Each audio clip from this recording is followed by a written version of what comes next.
Olá, é com alegria que damos seguimento ao estudo cronológico da Revista Espírita de Allan Kardec. Hoje iremos fazer uma reflexão da revista de abril de 1867, que contém no total 9 artigos e trazendo para nós, como sempre, valiosas e importantes reflexões doutrinárias.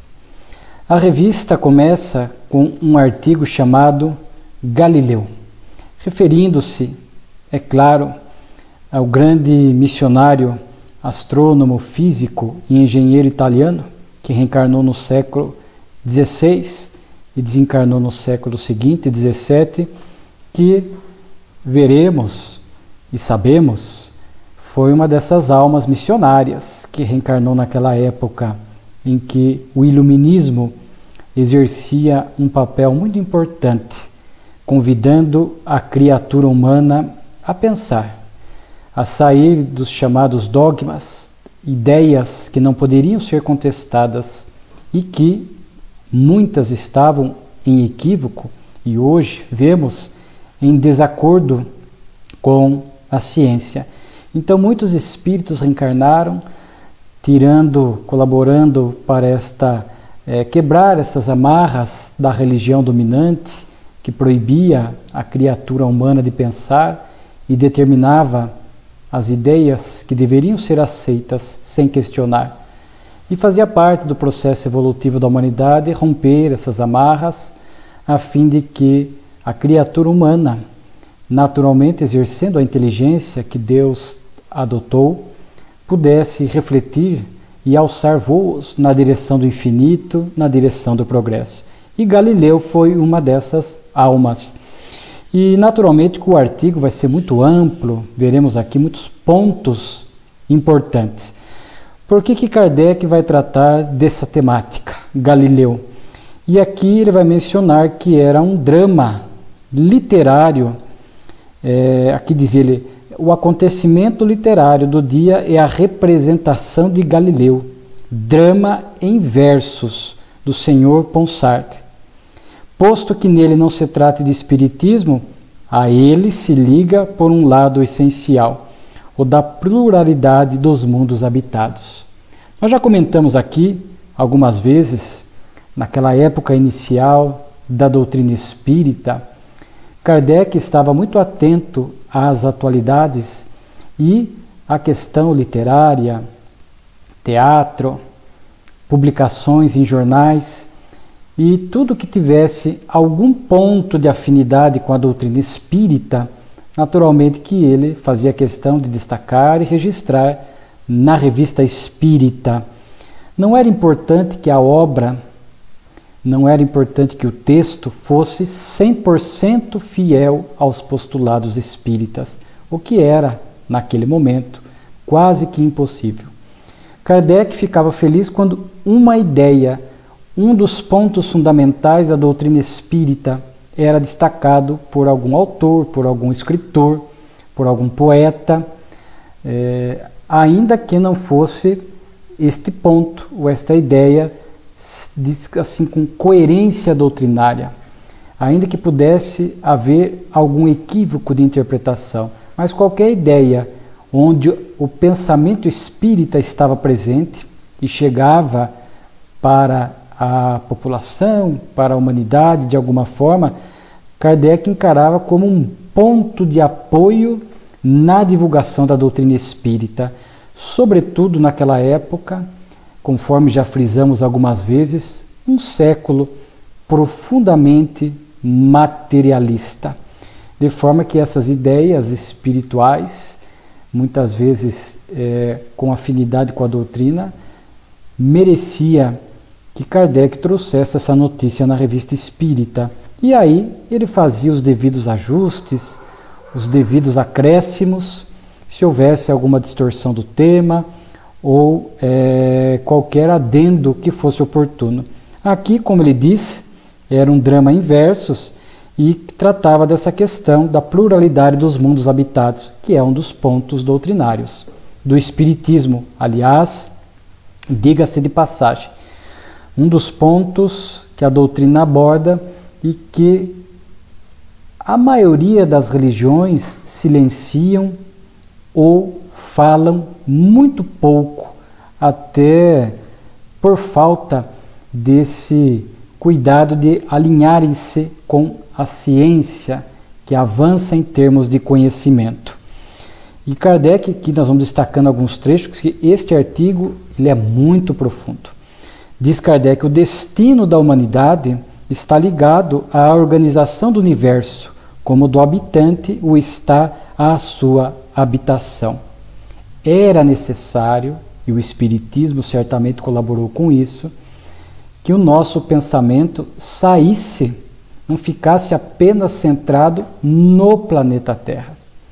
Porque se nós atribuirmos que toda a nossa vida, inclusive da alma, para as religiões espiritualistas, estivessem unicamente centradas na Terra, isto naturalmente empobreceria e muito a nossa percepção, como diz Kardec, de Deus, a nossa percepção do progresso, a nossa percepção das nossas potencialidades divinas, aonde nos cabe chegar.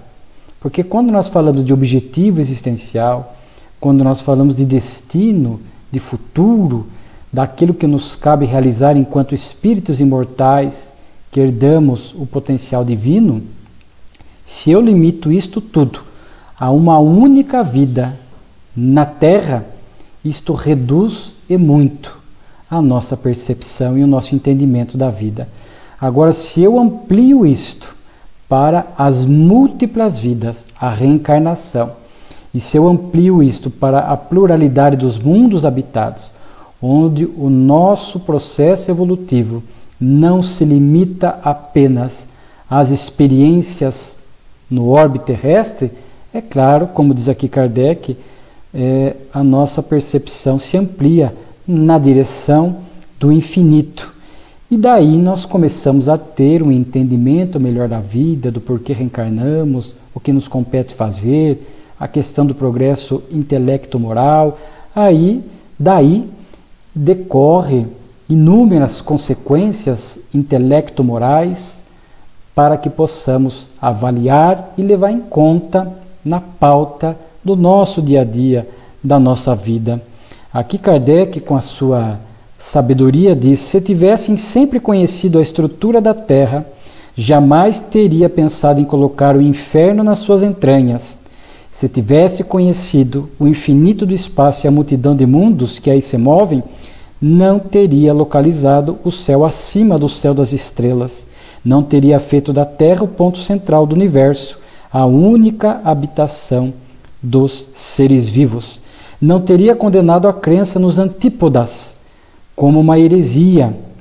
Se tivesse conhecido a geologia, jamais teria acreditado na formação da Terra em seus 6 dias e em sua existência desde 6.000 anos. A ideia mesquinha que o homem fazia da criação devia dar-lhe uma ideia mesquinha da divindade.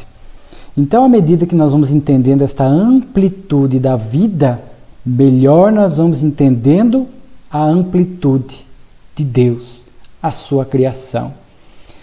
Por isso o artigo Galileu, com este nome, porque sabemos que Galileu Galilei trouxe-nos esta ideia do heliocentrismo. Ele contestava a ideia vigente, imposta pela religião e por outros, de que a Terra era o centro de tudo. Hoje nós sabemos que no nosso sistema o Sol é o centro e os demais planetas orbitam em torno.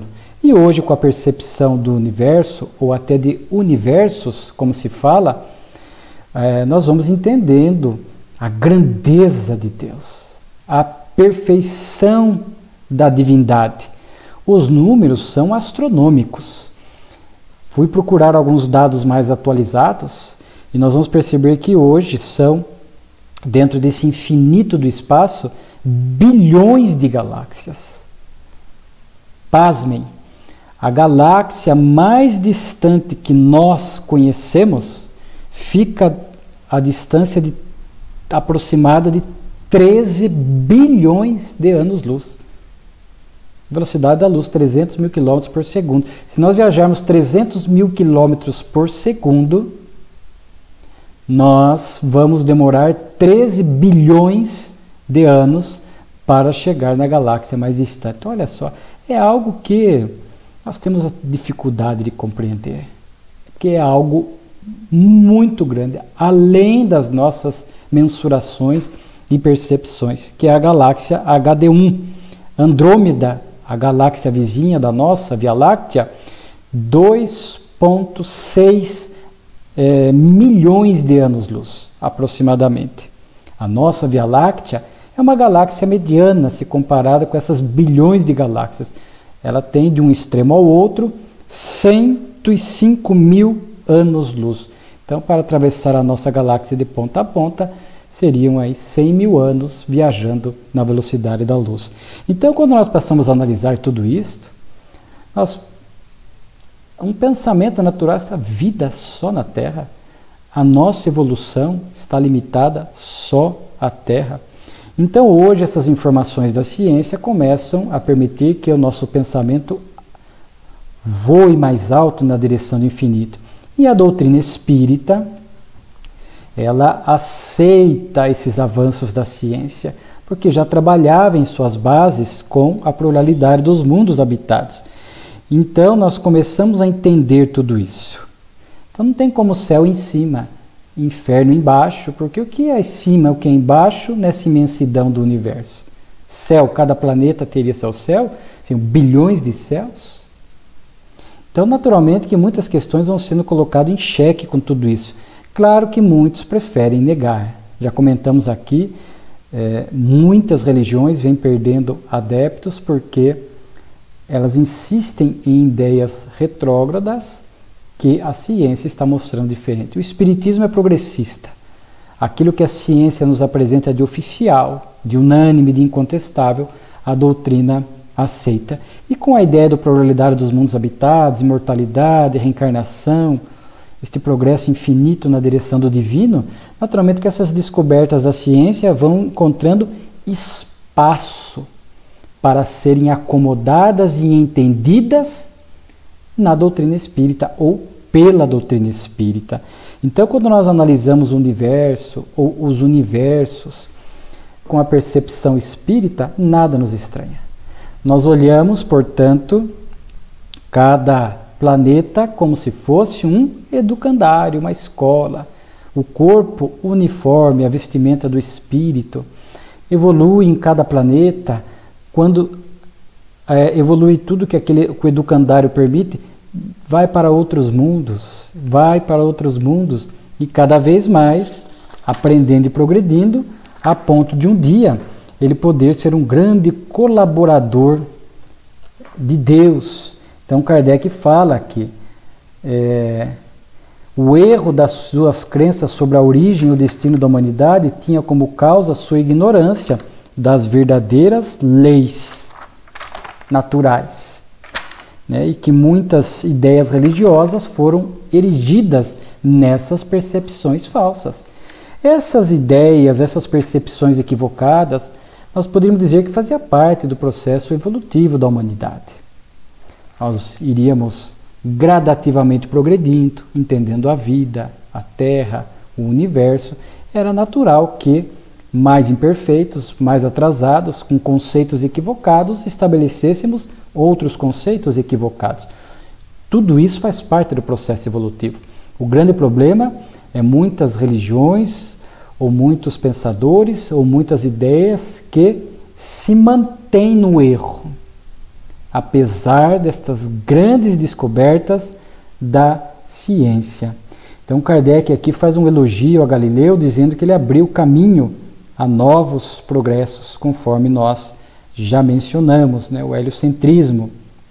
Então são almas missionárias que foram reencarnando ao longo do tempo e muitas pagando com a própria vida pela intolerância religiosa da época, que não aceitava esses progressos, e muitas até hoje não aceitam. E Kardec fala que algo... na verdade, Kardec fala aqui assim, a cada um a sua missão. Nem Moisés nem o Cristo tinham a de ensinar aos homens as leis da ciência. Moisés e o Cristo tiveram sua função moralizadora.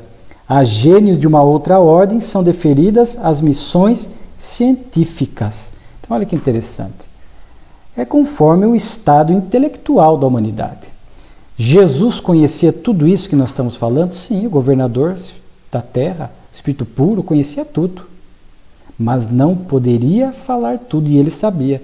Às vezes deixou algumas lições implícitas nas parábolas, mas ele não podia falar de heliocentrismo, não poderia falar de química que ele conhecia, de física quântica que ele já conhecia, não poderia avançar no conhecimento. Ele diz, a quem mais tem, mais se dará. Era necessário que esse progresso intelectual fosse gradativo. Então, como diz aqui, Moisés e Jesus, mas com destaque a Jesus, a segunda revelação, Moisés a primeira, mas a maior das revelações, Jesus, a primeira e a terceira, o Espiritismo, orbitam em torno do Cristo, acabaram enfocando mais na parte do sentimento, cujo entendimento é mais fácil, amor, perdão, humildade, paciência, embora de vivência mais desafiadora, mas são mais compreensíveis. Então, as suas revelações centraram-se mais nessas questões morais. Mas a humanidade, com o passar do tempo, evoluiu mais intelectual do que moralmente. E vemos o mau uso, de uma maneira geral, que o homem ainda faz do intelecto em detrimento do sentimento, da moralidade. Por isso, este momento de transição planetária, como o Espiritismo nos propõe. Mas diz Kardec, missionários reencarnariam ao longo do tempo, trazendo esses aspectos mais da ciência, mais do avanço científico, convidando a criatura humana a rever conceitos. Então, reencarnaram e muitos foram incompreendidos, não foram aceitos, e hoje, com o telescópio Hubble, com outros telescópios apontando o universo, hoje nós vemos as imagens, eu particularmente gosto muito das imagens do universo. Então você vê, outro dia eu estava vendo galáxia colidindo com galáxia e muitas vezes formando as supergaláxias, as explosões, quando isto se dá, esses encontros, choques de galáxias que geram um jato de energia imenso pelo universo, as explosões das supernovas, das estrelas, também gerando matéria-prima, átomos para o universo que formarão futuros mundos, corpos, etc. Então hoje essa visão, ainda limitada, mas que nós temos do universo, é um convite para nós entendermos este divino, ainda maior do que nós imaginamos, mas nós temos que nos inserir nisso. Então Kardec diz, as leis morais e as leis da ciência são leis divinas. Então, quando nós vamos lá no Evangelho segundo o Espiritismo, união da ciência e da religião, lá está anotado. Ambas as leis procedem de Deus, não podem se contradizer. Se contradizem, é porque é uma percepção equivocada, nossa. Então, tanto as leis materiais quanto as leis morais procedem de Deus. Então, o Espiritismo, que é baseado na existência do princípio espiritual, facilita isso. Repousa, diz Kardec, sobre a universalidade e a perpetuidade dos seres inteligentes, sobre seu progresso indefinido através dos mundos. Então, esta lei do progresso ampla, conforme a doutrina nos ensina. E nós já citamos aquele caso de Asclépios, da obra Obreiros da Vida Eterna, de André Luiz, médium Chico Xavier, que nos dá essa noção. Espíritos que cuidam de planetas, espíritos que cuidam de sistemas, espíritos que cuidam de constelações, espíritos que já cuidam de galáxias. Este progresso infinito. E nós vamos percebendo, portanto, Kardec fala disso aqui, o homem tem por domínio o universo. Então vejam quando a nossa visão, claro, na atual reencarnação nós estamos centrados aqui na Terra, neste momento no que a Terra tem a nos oferecer. Ninguém está pedindo para a gente dirigir o olhar para o universo, esquecendo deste momento da atual reencarnação. Não, é o pé na Terra, entendendo o nosso momento existencial, mas sem perder de vista o olhar para o divino, olhar para toda esta amplitude, para o que nos aguarda, ou seja, somos cidadãos do universo. Existe esse tempo relativo da Terra que nós estamos inseridos e existe este tempo absoluto do universo, que o querido Espírito Pastorino aborda na obra Impermanência e Imortalidade de Divaldo Franco, logo no primeiro capítulo. Então a doutrina, aliada a estas conquistas da ciência, abre para nós estas percepções na direção do infinito, e naturalmente que isto não pode ficar apenas no campo de uma abstração, no campo do maravilhoso, do deslumbramento, mas tem que ter efeitos no nosso cotidiano. Esta percepção do divino, esta percepção da vida, esta percepção deste momento existencial, a fim de que nós possamos aproveitar este momento em que estamos no educandário terrestre, nesta veste atual, aproveitando as lições para o progresso intelecto moral. Então Kardec fala desta solidariedade que une todos os seres de um mesmo mundo e dos mundos entre si. Estamos, portanto, interconectados. Interessante isso, né? Interconectados. A física quântica nos fala um pouco disto. E mesmo com outros mundos. É interessante que há referências dos bons espíritos que Marte, um planeta superior ao nosso, que lá eles se reúnem uma vez por dia para orar pelo planeta Terra, porque eles sabem ainda que somos irmãos momentaneamente mais atrasados. Isto é solidariedade. Você imagina um planeta mais elevado parar para orar aqui pela Terra por nós, os irmãos mais atrasados, que vamos chegar lá. A Terra é um dos mais atrasados. Pelas referências espirituais que nós temos, fidedignas, da própria Revista Espírita, das obras de Chico e Divaldo, nós sabemos que aqui Vênus é um mundo bem mais evoluído, Júpiter bem mais evoluído, possivelmente já um mundo feliz. Então Júpiter, Vênus, Saturno, na obra Cartas de uma Morta de Chico, mais evoluídos. Marte não é tão evoluído quanto estes planetas referidos, mas mais evoluído que a Terra. E fala na Revista Espírita de que Mercúrio seria um mundo mais atrasado do que nós. Então essa solidariedade, esta noção de cidadãos do universo, de solidariedade universal, portanto sempre ativos. Não tem a beatitude, morreu, vai ficar ao lado do Pai nessa contemplação eterna, inativos. Não, é esta atividade, progredindo, continuando na direção do divino, quanto mais evoluídos, executando estas missões cada vez maiores, tendo, como diz Kardec, um papel ativo. Mas este papel ativo na direção dos mundos, do universo, universos, já começa hoje. Se eu não tenho um papel ativo no meu dia a dia, como um homem de bem que procura estender a mão, minimizar as dores que estão à minha volta, dores emocionais, de cunho material, seja o que for, se eu não estender a mão aqui, como é que eu vou pensar neste papel ativo envolvendo mundos? Então é aqui que nós começamos, este papel ativo de solidariedade aqui, para que progredindo e mais maduros, nós vamos entendendo esta atividade na direção do universo. Então Kardec fala este ponto de vista da vida futura, do progresso, da nossa essência divina, do ser espiritual que somos, naturalmente que muda toda a nossa percepção de vida. Diz ele, faz-nos compreender o objetivo da vida e o destino do homem, para que o homem pudesse fazer uma ideia justa de seu papel no universo. Era preciso que compreendesse pela pluralidade dos mundos o campo aberto às suas explorações futuras e à atividade de seu espírito. Então era preciso que pudesse ler nas camadas geológicas a história de sua formação e as revoluções físicas, porque as camadas geológicas nos mostram estes períodos de milhões de anos na formação da Terra. Cada dia da criação, os 6 dias simbólicos do Gênesis, são períodos muito bem estudados pela ciência, terciário, etc., que duraram milhões de anos. Então Kardec fala, Galileu abriu o caminho. O Espiritismo tem como objetivo especial o conhecimento do elemento espiritual, que só poderia ser compreendido em seu conjunto. Era preciso que encontrasse o terreno preparado. Então, aquelas almas que vieram antes preparando o caminho para a chegada do Espiritismo, o Iluminismo, o Positivismo e outras coisas que foram preparando o caminho.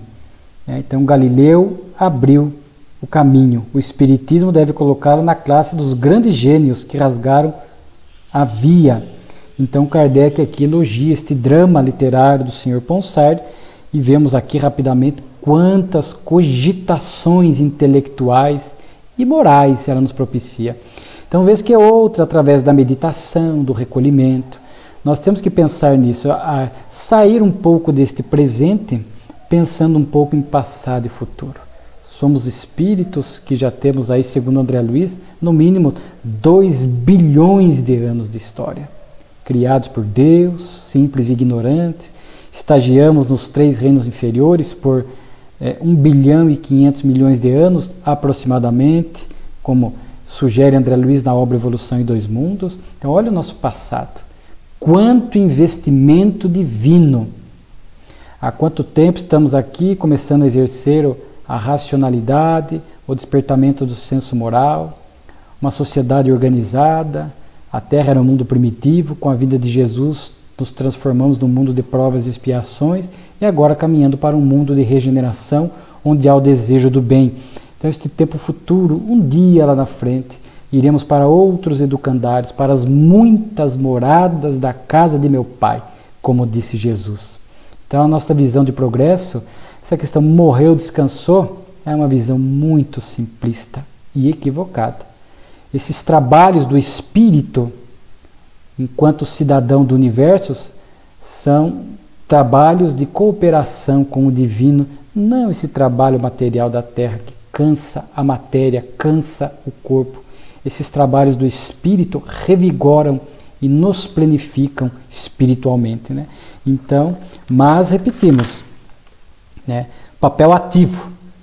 Mas não adianta pensar nesse papel ativo no universo se eu ainda não despertei para o meu papel ativo aonde eu estou, no lar, na sociedade, no trabalho. O trabalho, como diz Joana de Ângeles, o homem de bem, né, tem que ser ativo na sociedade ou no espaço onde ele se movimenta, procurando sempre somar, cooperar, servir. Se eu não tenho esta percepção, como é que eu vou pensar no papel ativo no universo? Então, vez que outra, essas cogitações devem fazer parte da nossa vida, até para que possamos ir melhor definindo as nossas metas existenciais, as nossas prioridades, neste mundo ainda materialista, neste paganismo moderno, Deus corpo, Deus dinheiro, Deus sexo e Deus poder, que ainda afligem grande parte das criaturas humanas. Vejamos o número de depressão, ansiedade, pânico, suicídio, os problemas de saúde mental, a convidar a criatura humana acerca dessa necessidade da viagem para dentro de si mesma, o autoconhecimento, e esta viagem também na direção do universo, na direção do divino, entendendo que a vida vai muito mais além do que esta matéria bruta, do que esse planeta Terra, pequenininho, no canto do universo, na Via Láctea. A vida espiritual é muito mais ampla do que nós podemos imaginar. A grandeza, a perfeição, a justiça e a bondade de Deus também vão muito além do que nós podemos imaginar. Que artigo bonito, né? De Kardec. Depois vem também um artigo muito interessante, onde grande parte do artigo são transcrições de um trecho de uma obra do Conde Joseph de Maistre. E ele é uma obra de 1821.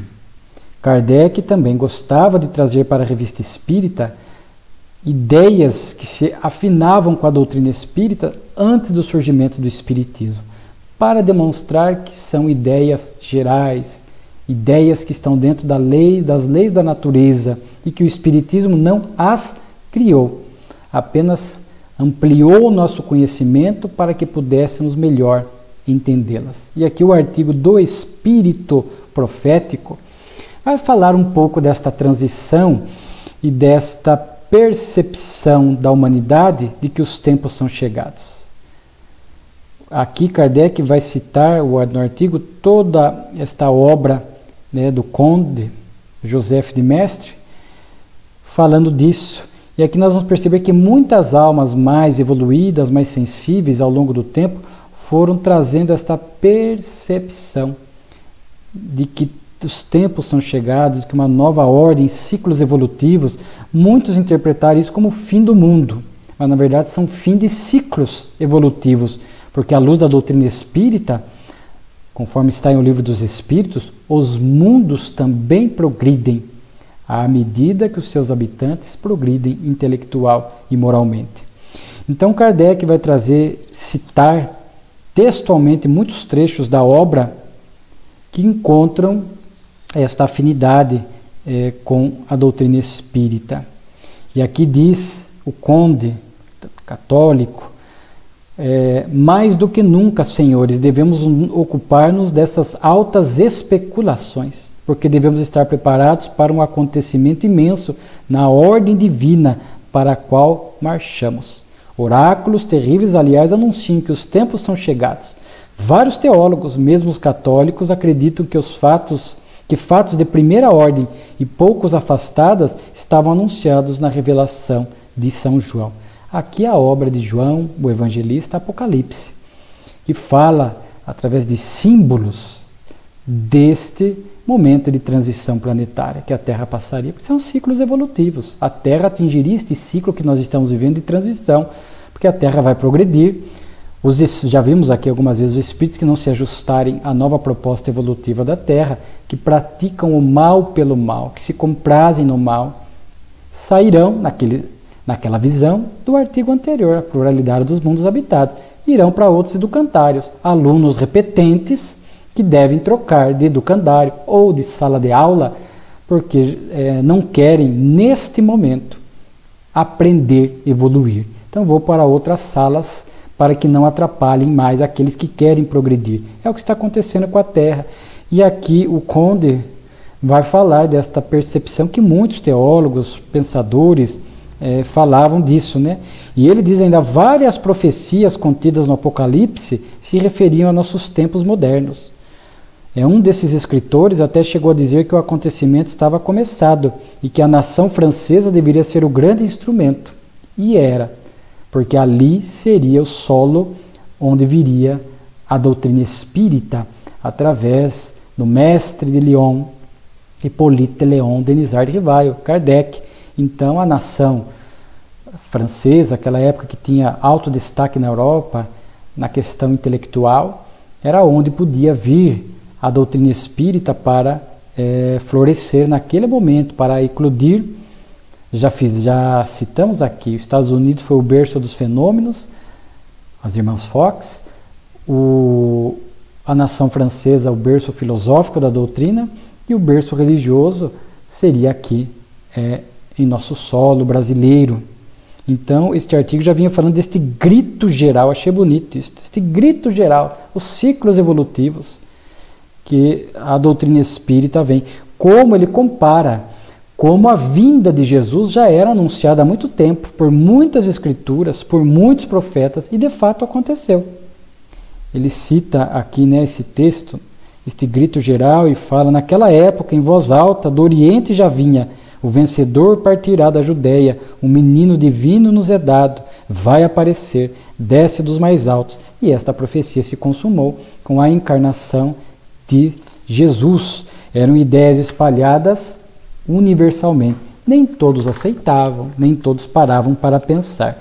Então ele fala agora desse espírito profético, de previsão do futuro, de profecias. Ele fala aqui desses profetas que gozavam do privilégio de sair do tempo. Profetas muitas vezes eram médiuns, que tinham esta conexão espiritual profunda, saíam um pouco da matéria, do presente, e excepcionalmente avançavam na direção do futuro, de previsões, e faziam essas previsões, registravam essas previsões, falando de algo do futuro. O próprio Salvador é o texto do conde Joseph de Maistre. Jesus submeteu-se a esse estado quando entregue voluntariamente ao espírito profético, as ideias análogas de grandes desastres, separadas do tempo, o conduziram a misturar a destruição de Jerusalém à do mundo, o sermão profético, que nós já mencionamos aqui em outros artigos. Da própria vinda de Jesus, ele cita aqui Virgílio, o poeta romano, que nasceu ali no ano 70 a.C., e na sua Écloga Quinta de Virgílio, já falava dessa vinda de um menino salvador, etc. Alguns falam até da Revolução Francesa, que estava prevista por muitos. Então ele vai falando desse espírito profético, a vinda de Jesus, alguns acontecimentos importantes. E ele fala, portanto, diz que agora está chegando a hora desse espírito profético, que já vem nos falando e nos revelando essa transição planetária. E um dos pontos seria, diz ele, a afinidade natural da religião e da ciência. Então, isto a doutrina espírita vem propiciando. Certa feita, numa entrevista, Divaldo Franco diz que uma das missões do espiritismo neste século XXI é justamente fomentar esta união da ciência e da religião.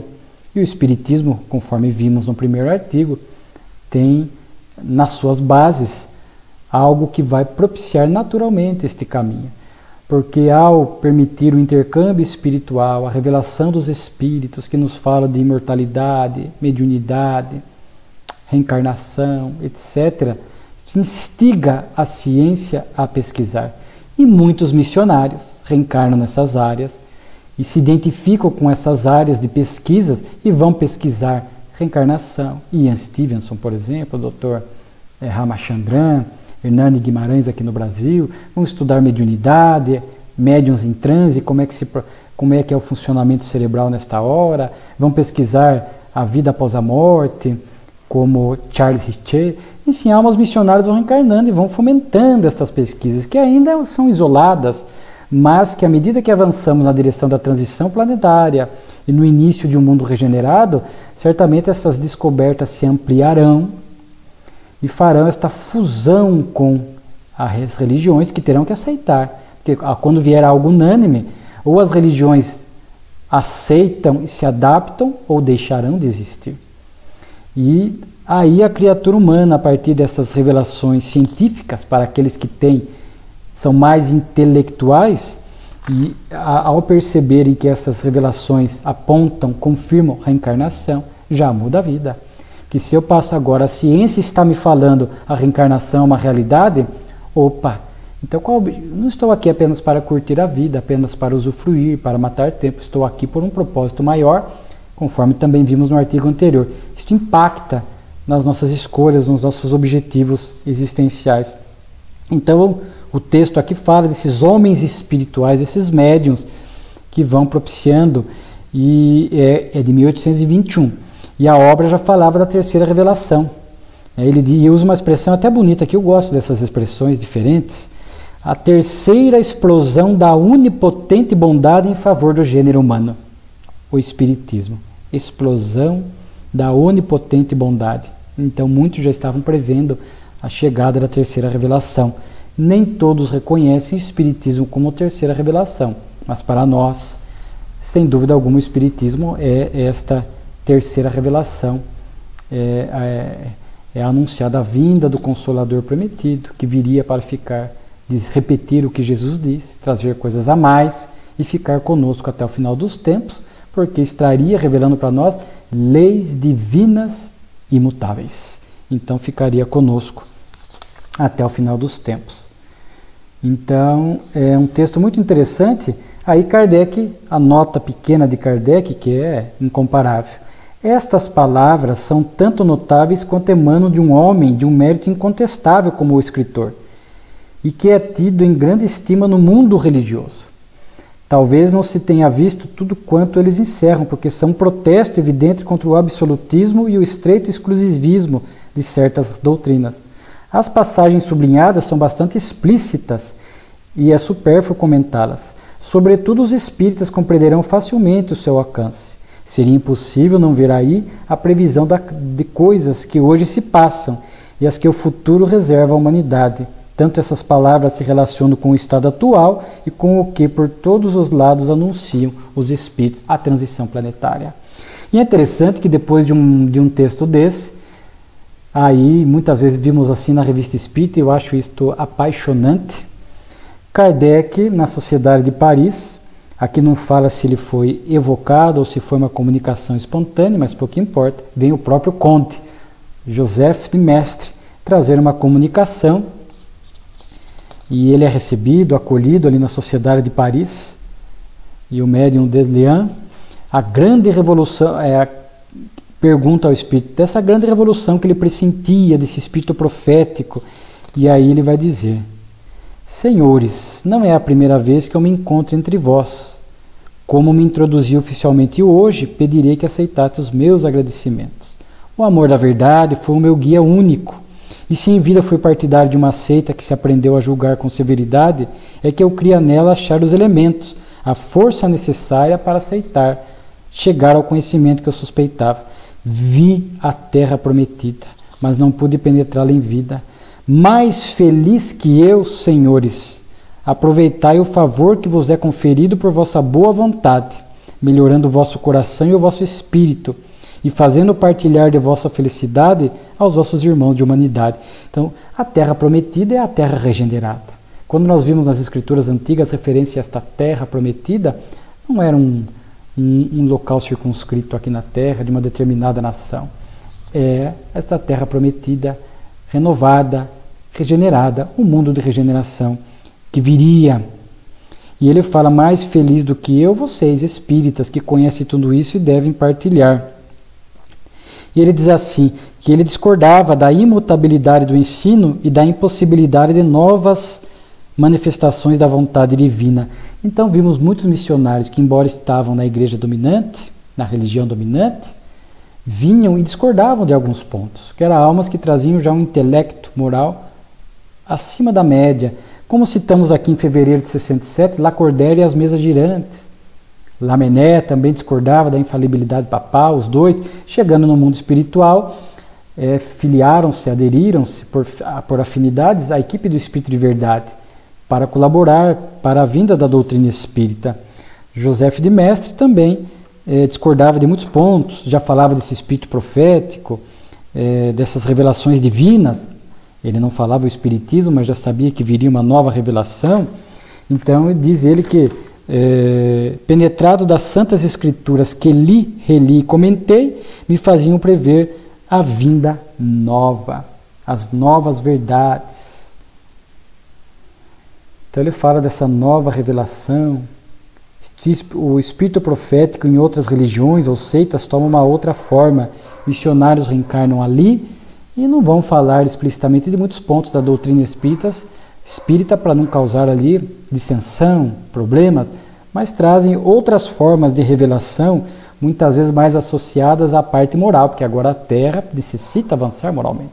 Então vemos almas que estão em outras religiões missionárias que vivem e pregam a tolerância, essa visão de conjunto, a fraternidade, como convivem bem entre as diferenças religiosas, dialogam,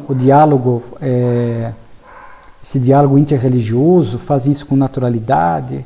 Muitas almas, então, missionárias que fomentam esses progressos também em outras religiões. Então, uma comunicação muito bonita. Aqui o próximo artigo, A Liga do Ensino, é um artigo que segue do mês anterior. Kardec lembra que surgiu essa Liga do Ensino e as pessoas queriam ver a reação de Kardec. Kardec fala: não, vocês têm autonomia para seguir, não preciso ficar aguardando a minha manifestação. Então Kardec já combatia aí a idolatria. E ele falava: se até agora não falei nada, é porque nada me foi apresentado, é muito vago para que pudesse opinar alguma coisa. E aí ele recebe uma carta dos responsáveis por esta Liga do Ensino, carta longa, tentando explicar a Kardec o que era, o objetivo, para ver se conseguiam de Kardec uma parceria, uma aceitação, que ele pudesse usar a revista para divulgar. E aqui a gente vai aprender com Kardec algo muito interessante. Kardec não se preocupava em agradar os outros. Se ele discordava, se ele não estava convencido, ele era verdadeiro, sem magoar, sem ser desrespeitoso. Isso é marcante na postura de Kardec.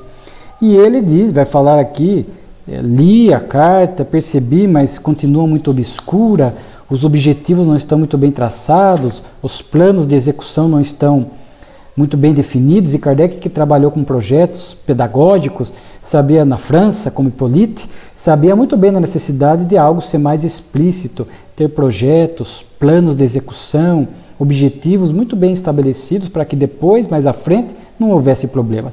E apesar da carta, da insistência, da explicação, ele diz assim: eu continuo da mesma forma, sem entender os projetos, e não faz uma adesão explícita, porque ele não tinha esta preocupação de agradar ninguém. A preocupação de Kardec era com a verdade. Pois tem um artigo Manifestações Espontâneas, são aquelas passagens que Kardec trazia, que muitas pessoas não entendiam as manifestações que ali aconteciam espirituais, tidas como milagrosas, incompreensíveis, e que para nós espíritas, muito fácil de perceber a presença de espíritos produzindo fenômeno. Então aqui ele cita o moinho de Vic-sur-Nahum, onde havia movimentação de objetos, mexiam as cobertas da cama, enfim, até incêndios, muito bem descrito aqui por Kardec. Mandaram até rezar uma missa, mas nada disso resolveu definitivamente a questão. Então aqui Kardec vai descrevendo os textos que eram publicados, falando de todas essas movimentações de objetos e outras coisas mais que, em tese, não tinham explicação.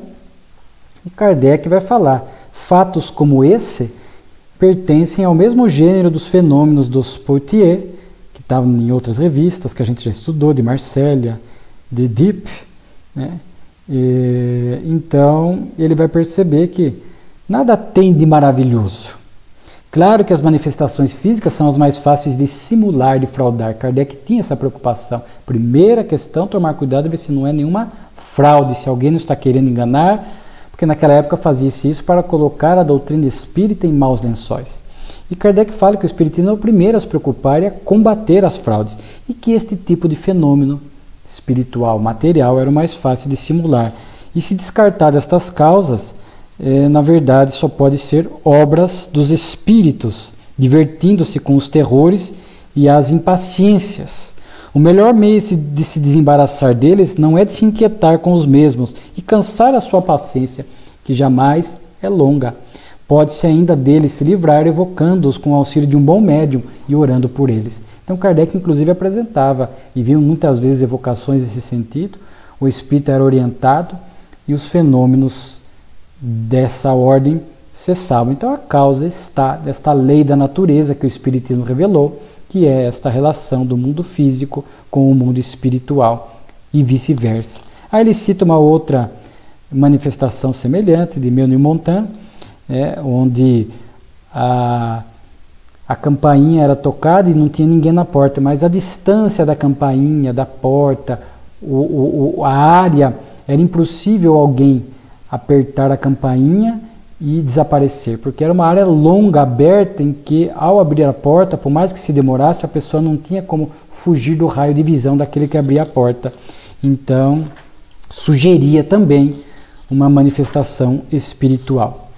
Antes de falar de um artigo aqui interessante, mais à frente nós temos bibliografia, quando Kardec traz obras que têm algum significado, alguma utilidade para a doutrina espírita. Aqui na bibliografia ele vai ajudar a mudança de título, a mudança de nome de um jornal, que era o Vérité, que vai mudar para a Tribuna Universal, La Tribune Universelle, e fala dessa mudança de nome, porque ele já tinha divulgado esse jornal outras vezes. E Carta de um Espírita, é uma brochura impressa em Madrid, que contém os princípios fundamentais da doutrina espírita, extraídos da obra que é o Espiritismo. Kardec recebe lá de Madrid esta obra, inclusive com uma dedicatória, e que ele agradece aqui, e ele, portanto, faz menção à obra. E, por fim, uma comunicação espiritual. Eu gosto muito das comunicações espirituais na Revista Espírita. Repito, praticamente de 1/4 a 1/5 da Revista Espírita são comunicações, de 300 a 400 comunicações na Revista Espírita. Sejam estas palestras familiares além túmulo, sejam palestras com perguntas e respostas, que tem esse formato, sejam comunicações curtas, sem perguntas, mais longas, e Kardec às vezes chamava de dissertações espíritas. E aqui tem uma recebida em Lyon, mais uma mensagem de Carita. Eu já tive a oportunidade até de fazer uma preleção homenageando o Espírito Carita, extraindo alguma dessas comunicações, que acho que estão em torno de 6 ou 7 aqui na Revista Espírita, algumas que estão ali no Evangelho segundo o Espiritismo. Então são comunicações ricas de conteúdo. Aqui, missão da mulher. E Carita vai falar, portanto, é uma comunicação em 2 páginas, e nós destacamos aqui alguns trechos, bonitos para o nosso encerramento. Cada dia, os acontecimentos da vida nos trazem ensinamentos de natureza a vos servir de exemplo, e contudo passais sem os compreender, sem tirar uma dedução útil. Todo dia a divindade nos propicia lições valiosas. Seja um fato simples, mais complexo, uma pessoa que encontramos, um diálogo, enfim, acontecimentos gerais, que se nós tivermos um pouquinho mais cuidado, nós poderíamos extrair lições valiosas para nós. Mas nesta, infelizmente, correria da vida moderna, colocando os nossos objetivos no ter em detrimento do ser, nos prazeres desequilibrados, nós não percebemos. E um dia, para muitos no mundo espiritual, ao olhar para trás e rever a última reencarnação, vamos perceber quantas vezes ignoramos a presença divina ou o chamamento divino em nossas vidas nesses acontecimentos simples da vida. E aí, como Carita sempre faz, ela fala muito as suas mensagens giram em torno da caridade, destacando, ela vai falar assim: uma mulher cuja posição social atrai todos os olhares, a imperatriz, vai-se humilde, irmã da caridade, levar a todos a consolação de sua palavra, a afeição do coração e a carícia dos seus olhos.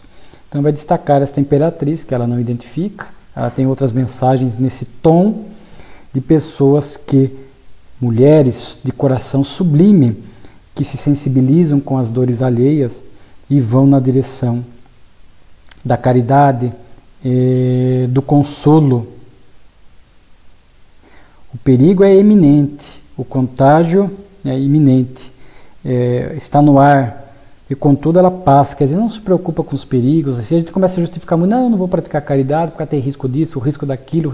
Se a gente ficar, claro que temos que ter algum cuidado, mas às vezes somos excessivamente zelosos com essas coisas e não praticamos o bem. E para as coisas materiais nós somos menos zelosos. Este é um exemplo de devotamento e abnegação. Quando os esplendores da vida deveriam engendrar o orgulho e o egoísmo, porque era uma imperatriz, é por certo um estimulante para as mulheres que sentem vibrar esta esquisitice de sentimento que Deus lhes deu. Esquisitice porque destoa da vontade ou do gosto da maioria. Quando vemos almas, mulheres abnegadas, homens abnegados também, mas aqui mulheres abnegadas, que saem deste comportamento convencional de indiferença, e são aquelas pessoas que estão sempre preocupadas em ajudar. Então, para nós, para aqueles que ainda não têm este tipo de sentimento e preocupação, é esquisito. Fulano é esquisito, a pessoa não se diverte, a pessoa não faz isso, não faz aquilo.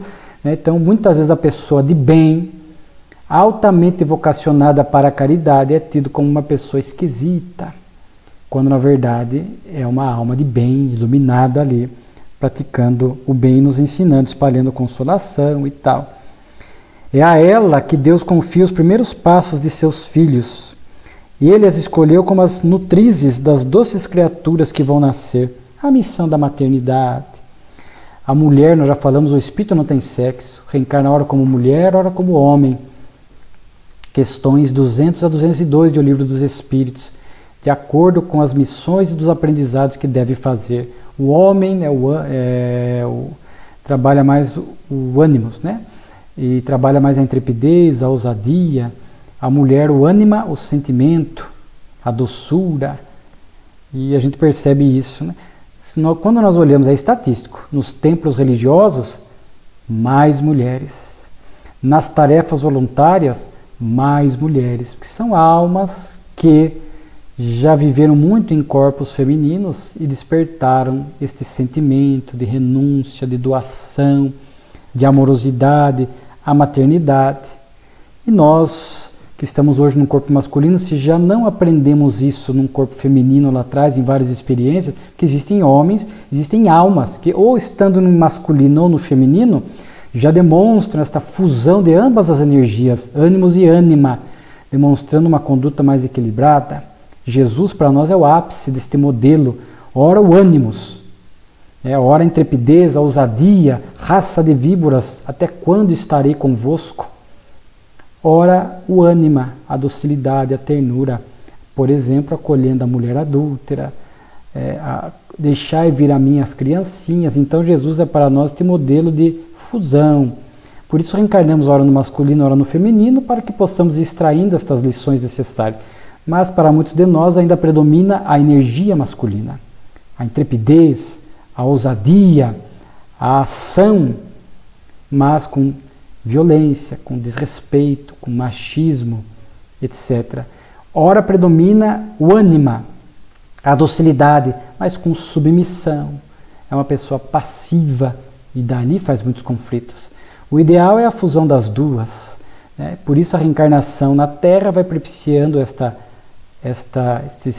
essas reencarnações variadas para que possamos, no final de tudo isso, do educandário terrestre, desta escola, esta fusão do ânimos e do ânima para o equilíbrio do nosso sentimento, das nossas emoções. Ousadia, intrepidez, saber botar limites, saber falar não, agir, se mover, às vezes em situações hostis, mas o sentimento, com paz, com equilíbrio, com serenidade, com respeito e com amorosidade. E isso nós vamos aprendendo, repito, com a figura de Jesus.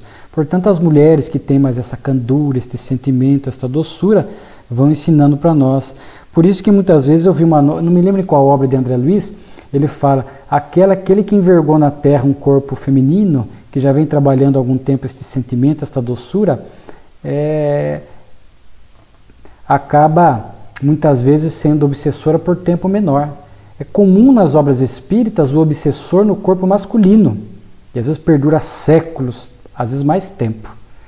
Quando é mulher, e tem mulheres que obsediam, parece que não vai muito além, não dura assim, em regra não vai muito além, porque pelo sentimento da mulher, aquela perseguição, aquela vingança, uma hora ela percebe, pelo sentimento já adquirido, que não vale a pena. Claro que ainda precisa amadurecer mais o sentimento, porque se fosse um sentimento já mais pleno, maior, ela nem se dedicaria à obsessão. Mas isto fere o sentimento feminino, fere este senso de maternidade, de proteção. E muitas vezes a lição fala que então seus filhos a buscam no espaço, como o marinheiro busca a estrela que o deve conduzir ao porto. Quantas obras a mãe, a avózinha, socorrendo filhos, maridos no mundo espiritual. Infelizmente são muitos, né? São almas que demonstram para nós. Continuai vossa tarefa, ficai as medianeiras entre o homem e Deus. Né? Fala de mulheres que são tidas como escravas do homem, né? Que passam por estas provações desafiadoras. Né? Então, é uma missão especial. Deus vos deu a mais bela parte. O Livro dos Espíritos fala que a missão da mulher é uma missão sublime, a maternidade. Dar ao Espírito que está chegando a primeira noção de vida. Né? Então, a mulher nutrir, como diz ali, o filho.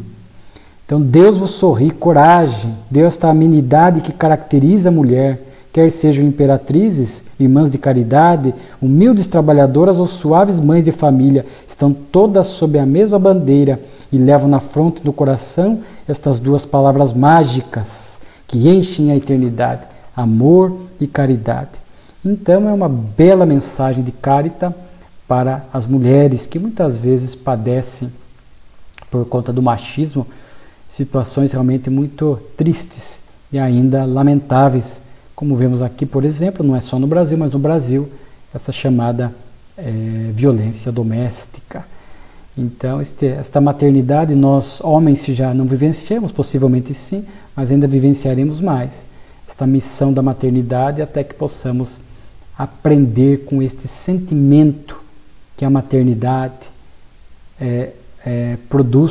propicia o espírito, né? Então, uma justa homenagem de Carita a esta missão sublime da mulher e da maternidade.